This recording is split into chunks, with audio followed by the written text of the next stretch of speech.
आम्हाला हे आपल्या सगळ्यांना सांगायचं आहे की आम्हाला सत्तेचा मोह नाही. आम्ही मुख्यमंत्रीपद मागितल्याचं ते मिळालं असतं तरी एका सामान्य हिंदुत्वासाठी लढणाऱ्या स्वर्गीय आनंद दिघेंच्या शिष्य असणाऱ्या एकनाथजींना आम्ही मुख्यमंत्री केलं.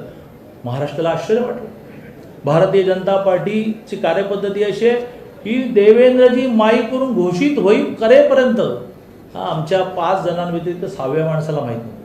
पत्रकार अवाक झाले. अरे हा काय त्याग? हा हिंदुत्व शिकवतो त्याग.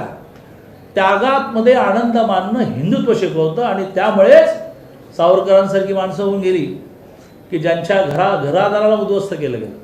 आणि त्यामुळे महाराष्ट्राने काल सत्तेचा मोह आम्हाला नाही, सत्तेचा मोह तुम्हाला, आणि त्यामुळे खुर्चीसाठी मोहापायी तुम्ही हिंदुत्व सोडलं. सत्तेचा मोह आम्हाला नाही आणि त्यामुळे होऊ शकत होते मुख्यमंत्री तरी सुद्धा हिंदुत्वासाठी आग्रह धरणारे स्वर्गीय आनंद दिघेंचे शिष्य आनंद दिघेने ज्या प्रकारे हिंदुत्वासाठी संघर्ष केला ते शिष्य आपले मुख्यमंत्री केलेले आहेत. भारतीय जनता पार्टीच्या कार्यकर्त्यांना या त्यागाचा आनंद आहे, अभिमान आहे. देवेंद्रजी उपमुख्यमंत्री होणं या विषयाच्या बाबतीत सुद्धा आपलं काही म्हणणं आहे. एकदम मुळात अनेक उदाहरणं अशी आहेत की जी मुख्यमंत्री असतात ना नंतर प्रशासनाची आवश्यकता म्हणून येतात. आत्ताच्या मंत्रिमंडळातही एक मुख्यमंत्री होते ना, आता होतेच म्हणायला पाहिजे, गेले काल अशोक चव्हाण. आणि त्यामुळे हे काही जगावेगळं झालेलं नाही. प्रशासनाची आवश्यकता म्हणून स्वतः माननीय मुख्यमंत्री एकनाथजींनी त्यांची खूप दोस्ती असल्यामुळे त्यांना आवाहन केलं. आमच्याकडे किती दोस्ताने, बायकोने, वडिलाने, आईने आग्रह केला तरी सुद्धा आम्ही आमच्या पक्ष नेतृत्वाला विचारतो. त्याप्रमाणे त्यांनी पक्ष नेतृत्वाला विचारलं किंवा असं एकनाथजींचं म्हणणं आहे किंवा प्रशासनाच्या बाबतीत मला तुमची आवश्यकता लागेल, खूप रखडलेत प्रोजेक्ट, खूप चांगले निर्णय तुमचे रद्द झालेत. 33 कोटी वृक्ष लावून ह्या महाराष्ट्रातल्या पर्यावरणामध्ये एक चमत्कार घडवला माननीय सुधीर भाऊंनी. त्या 33 कोटी वृक्ष लागवडीची चौकशी, जलयुक्त शिवाराची चौकशी, जो निर्णय भारतीय जनता पार्टी ने केला सर काटो उसको. अरे भाई निर्णय लेते हो आप तो हमारे बाजू में बैठे थे ना भाई, पण बीजेपीने करा.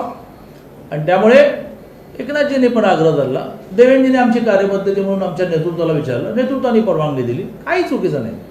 आणि महाराष्ट्रातल्या सर्वसामान्य माणसाची, रखडलेल्या प्रकल्पांची, ओबीसीच्या पॉलिटिकल आरक्षणाची, मराठा आरक्षणाची, धनगर आरक्षणाची, हिंदुत्वाच्या संरक्षणाची ही आवश्यकता, ही हाक ऐकून माननीय देवेंद्रजींनी एवढा त्याग, आपण जे आपल्या मंत्रिमंडळात होते त्यांच्या नेक्स्ट सेकंड पोझिशन काम करणं, त्यासाठी मन लागतं, मन मोठं, ते माननीय देवेंद्रजींनी दाखवलं. आणि त्यामुळे मी एकनाथजींचं पण अभिनंदन करतो, त्यांना शुभेच्छा देतो. आणि महाराष्ट्राच्या विकासासाठी, महाराष्ट्राच्या हिंदुत्वासाठी संघर्ष केला पाहिजे. देवेंद्रजींनी त्यांचा प्रशासनिक अनुभव सगळा जोडला पाहिजे आणि मिळून महाराष्ट्राचा विकास करू. महाराष्ट्रातल्या सर्वसामान्य हिंदूला असं वाटलं पाहिजे. आणि पुन्हा एकदा पूजा पद्धतीवाला हिंदू नाही, तर एका अर्थाने हा महाराष्ट्र माझा आहे, हा देश माझा आहे, भूमी माझी आहे. 370 कलम रद्द झालं पाहिजे, काश्मीर भारतात राहायला पाहिजे, पाकिस्तान विरुद्ध आक्रमण झालं पाहिजे, असा अजेंडा असणाऱ्या सर्वसामान्य हिंदूंना आनंद होणारे सरकार आलंय. मी त्यांना या दोघांनाही असं म्हणेन, त्यांच्याबरोबर मंत्रिमंडळात बाकीचे मंत्री त्यांना असं म्हणेन, लोकांच्या अपेक्षा पूर्ण करा. शेवटी एकच म्हणेन की मी आपल्या माध्यमातून आमच्या सगळ्या कार्यकर्त्यांना एकनाथजींच्या पण आणि भाजपच्या पण आवाहन करतोय, उतू नको, मातू नको, घेतला वसा टाकू नको. काल शपथविधी झाल्यानंतर चर्चा अशी रंगली की अमित शहा आणि देवेंद्र फडणवीस यांच्यातल्या उच्च संघर्षामुळेच देवेंद्र फडणवीस यांना मुख्यमंत्रीपद मिळालं नाही. असं आहे की आमच्यातली जी अत्यंत सलोख्याची नाती, पक्षासाठी मान कापून देण्याची तयारी, हे ज्यांना जमत नाही, याचा ज्यांना हेवा वाटतो, याचा ज्यांना मत्सर वाटतो, याची ज्यांना जेलसी वाटते, अशांनी केलेल्या ह्या स्टोऱ्या. मैंने ये रखा कि भारतीय जनता पार्टी की हिंदुत्व की भूमिका, और हिंदुत्व यानी पूजा पद्धति नहीं, हिंदुत्व यानी सांस्कृतिक राष्ट्रवाद, यह हमने 1925 में शुरू हुए राष्ट्रीय स्वयंसेवक संघ से सीखा. 1947 के बाद राष्ट्रीय स्वयंसेवक संघ ने स्वयंसेवकों को यह कहा कि अलग अलग क्षेत्रों में जाकर अपने संघ विचार के आधार पर, अपने हिंदुत्व के आधार पर उस क्षेत्र की रचना करो। कुछ लोग शिक्षा क्षेत्र में गए, उनका नाम हुआ अखिल भारतीय विद्यार्थी परिषद। कुछ लोग लेबर फील्ड में गए, उसका नाम हुआ भारतीय मजदूर संघ। राज्य के क्षेत्र में आने वाले का नाम हुआ भारतीय जनसंघ। बाद में इमरजेंसी आई, इमरजेंसी के बाद सारे पक्ष एकत्रित आए, भारतीय जनसंघ ने स्वयं को डिसॉल्व किया और बनी जनता पार्टी। फिर झगड़े हुए तो 80 में हुए भारतीय जनता पार्टी, लेकिन विचारधारा वही रही। हिंदुत्व हमारा श्वास है, उसके बिना हम जी नहीं सकते। हिंदुत्व ये हमारा पॉलिटिकल एजेंडा नहीं है, कुछ लोगों का है कभी हिंदुत्व नहीं। तो यह हमारा लगातार रहा। और 2019 में जब हिंदुत्व के आधार पर, मोदी जी के विकास कामों के आधार पर, देवेंद्र जी के विकास कामों के आधार पर चुनाव लड़े, जीते, और बाद में सत्ता नहीं, इस काम को अफसोस नहीं है, हिंदुत्व को छोड़ा। जिसके कई उदाहरण मैंने बताया कि पालघर में साधुओं की हत्या हुई, क्या किया आपने? अयोध्या में जिस दिन भूमि पूजन हुआ तो लाखों हिंदू को आनंद हुआ। आनंद उत्सव करने वाले लोगों पर आपने कार्रवाई की। मंदिर के लिए चंदा कलेक्ट करने वाले पर टीका टिप्पणी की, ये लोग अपने घर भरने के लिए। अरे घर भरने का तो आपका इतिहास, हमारा इतिहास नहीं है। हम अपना घर बेचकर सामाजिक काम करते हैं। फिर लीकर के दुकान शुरू हुए कोरोना में, मंदिर शुरू करने के लिए आंदोलन करने पड़े। कई ऐसे विषय है। इस हिंदुत्व को लेकर लगातार हमारा संघर्ष रहा, विकास कामों को लेकर संघर्ष हुआ। मुंबई की मेट्रो बंद है, बुलेट ट्रेन का पता नहीं है। हाँ, जब बाढ़ आई तो कहते हो कि बस हम बाढ़ के निमित्त नदियों में दीवार बनाने वाले, वॉल बनाने वाले कहाँ है? अभी फिर से बारिश शुरू हुई भाई, सारे जिस बेल्ट में फ्लड आती है उस क्षेत्र में इस बार भी प्रॉब्लम होने वाली है। आरक्षण वाले विषय में, ओबीसी पॉलिटिकल आरक्षण, मराठा आरक्षण, धनगर आरक्षण का तो ध का नाम भी नहीं लिया इन्होंने, क्या मालूम है इनको आरक्षण। किसान, उनके इंश्योरेंस का क्या हुआ, कर्जा माफी का क्या हुआ, समय पर जिन्होंने पैसे भरे उनको प्रोत्साहन अनुदान देने वाले 50,000 उनका क्या हुआ। आखिरी मीटिंग में आप रखते हो क्योंकि मालूम है अब सरकार जाने वाली है, तो अभी ये नए सरकार के सर पर डाल रहे हो आप कि हम निर्णय कर रहे हैं कि जिन्होंने समय पर भरा उनको 50,000 देंगे। 2.5 साल में क्यों नहीं दिया? अभी आप नाम देने निकले औरंगाबाद का संभाजीनगर, 2.5 साल में क्या किया?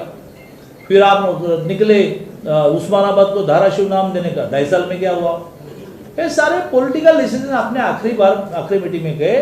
तो हिंदुत्व और विकास के आधार पर काम करने वाले एकनाथ जी, जिन्होंने जब यह अपना रोष व्यक्त करना शुरू किया, उनको लोग जुड़ते गए, तो इस विषय में हमारा कोई रोल नहीं था। बार बार हमने आपके सामने आकर कहा है कि ये इनके आपसी लड़ाई है।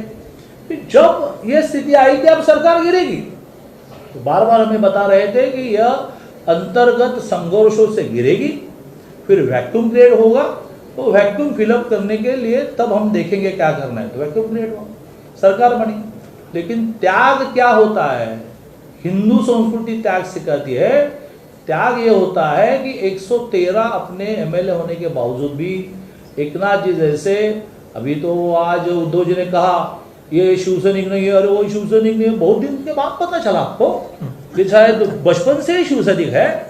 हाँ, और बाकी भी बातें कुछ है कि जो उन्होंने शिवसेना बढ़ाने के लिए क्या किया हमको मालूम है। हम भी मुंबई के रहने वाले हैं ना, और वो राज्य में घूमे, घरदार छोड़कर घूमे, तो अभी उनको लग रहा है कि वो शिवसैनिक नहीं है। तो ऐसे कट्टर शिवसैनिक, स्वर्गीय बाला साहब ठाकरे जी की ये इच्छा थी, यह सपना था, मैं किसी एक सामान्य शिवसैनिक को करूंगा मुख्यमंत्री। उद्धव जी बने, वो शिवसैनिक नहीं, ऐसे में मन नहीं मानता, सामान्य शिवसैनिक नहीं। शिवसेना बढ़ाने के लिए उन्होंने भाषण किए होंगे, लेकिन जो पसीना डाला है वो एकनाथ जी जैसे लोगों ने डाला है। इसलिए एक सच्चे शिवसैनिक को, हिंदुत्व की जो रक्षा करेगा, स्वर्गीय आनंद दिघे जी का जो शिष्य है, उनको मुख्यमंत्री बनाया। लोग आश्चर्यचकित हो गए। जब देवेंद्र जी ने अनाउंसमेंट की तो हम साथ में बैठे 5 लोगों के अलावा सामने 6वें आदमी को मालूम नहीं था।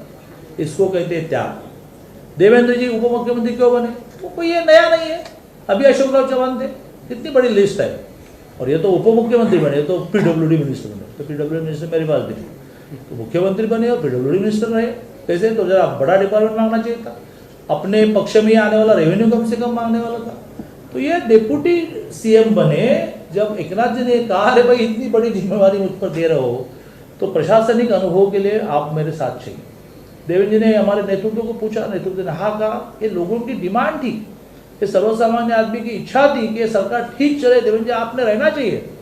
इसलिए देवेंद्र जी ने जो सीएम थे, 2.5 साल पहले सीएम थे, 2.5 साल लोगों के मन में रहने वाले सीएम थे। गांव गांव में प्रवास करने के बाद लोग बोलते थे कि आपने सीएम रहना चाहिए। ऐसे व्यक्ति ने डिप्यूटी सीएम स्वीकारा, इसके लिए बहुत हिम्मत लगती है, अपने पक्ष पर, अपने नेतृत्व पर निष्ठा लगती है। वो निष्ठा का अनुभव माने देवेंद्र जी, हमको फक्र है, हमको अभिमान है देवेंद्र जी का कि जिन्होंने इस राज्य के हित के लिए, हिंदुत्व के हित के लिए अपने अहंकार को बाजू में रखा, अपने मान अपमान को बाजू में रखा और स्वीकारा कि और तुरंत काम को लगे। कल गए मंत्रालय में, काम शुरू किया, आज भी शायद अभी मंत्रालय में आए। तो मुझे लगता है कि ये पार्श्वभूमि लोगों में थोड़ा कन्फ्यूजन, प्रेम होने के कारण लोगों का आक्रोश की बने, आपने क्या किया 113, आप क्या क्यों नहीं मुख्यमंत्री, देवेंद्र जी को क्यों डिप्यूटी सीएम करें। इसलिए मैंने आपके माध्यम से पूरी महाराष्ट्र की जनता को यह क्या असलियत है ये समझाने का प्रयत्न किया। जय हिंद, जय भारत। Thank you. आप देख रहे हैं सक्षम न्यूज इंडिया, सबसे पहले सबसे तेज।